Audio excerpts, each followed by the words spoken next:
আর এবার আপনাদেরকে দেখাবো একটি সেতুর ছবি। নদীর উপরে সেই সেতু, যে সেতু একেবারে বেহাল দশা, জরাজীর্ণ সেতু, যে কোনো সময় ভেঙে দুর্ঘটনা ঘটতে পারে।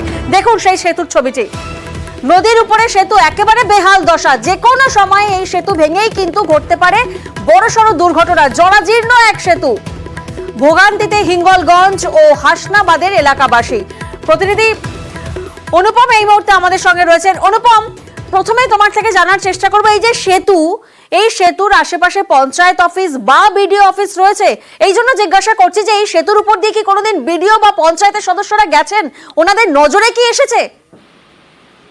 দেখো প্রিয়াঙ্কা, প্রথমেই বলে রাখি, এই যে হাসনাবাদের চককুলিয়াডাঙ্গার ইছামতির শাখা নদীর ওপরে যে সেতুটির ছবি আমরা এই মুহূর্তে দেখাচ্ছি টিভির পর্দায়, এই যে জরাজীর্ণ সেতুটি, এই সেতুর উপর দিয়ে যে শুধু পঞ্চায়েতের মেম্বার প্রধানটা তা না, এখানকার যে হাসনাবাদের যে বিডিও তিনিও একবার না একাধিকবার গেছে। হাসনাবাদের যে বিধায়ক তিনি এখান দিয়ে গেছে, এই সেতু নিয়ে তিনি স্থানীয় মানুষদেরকে আশ্বাস দিয়েছে এবং হিঙ্গলগঞ্জের যে মানুষ তারা এখান দিয়ে হবে অনুপম, সেটাই তো প্রশ্ন হচ্ছে।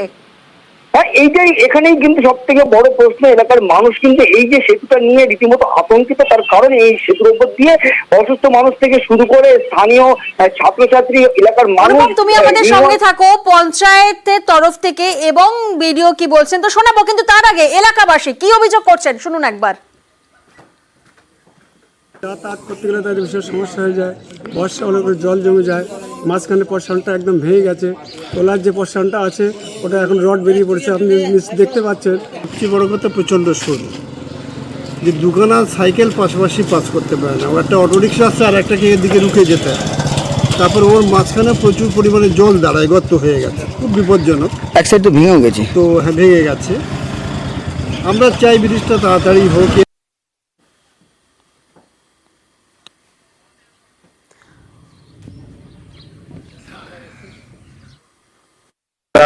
অনেক পুরানো ব্রিজ এবং আপনি যেটা বলছেন যাতায়াতের সত্যি অযোগ্য হয়ে গেছে, মানে ভারী কোনো যানবাহন ওখান দিয়ে পারাপার করা যায় না, এটা আমরাও দেখেছি এবং আমরা আমাদের পক্ষ থেকে প্রপোজাল অলরেডি সরকারের কাছে চলে গেছে ওই ব্রিজটা নতুন করে করার জন্য এবং ওখানে এনকোয়ারিও হয়ে গেছে এবং আশা করি ব্রিজটা তো খুবই ছোট ব্রিজ, আশা করি এটা উদ্যোগ নিয়ে খুব তাড়াতাড়ি সরকারের পক্ষ থেকে কাজ শুরু হবে।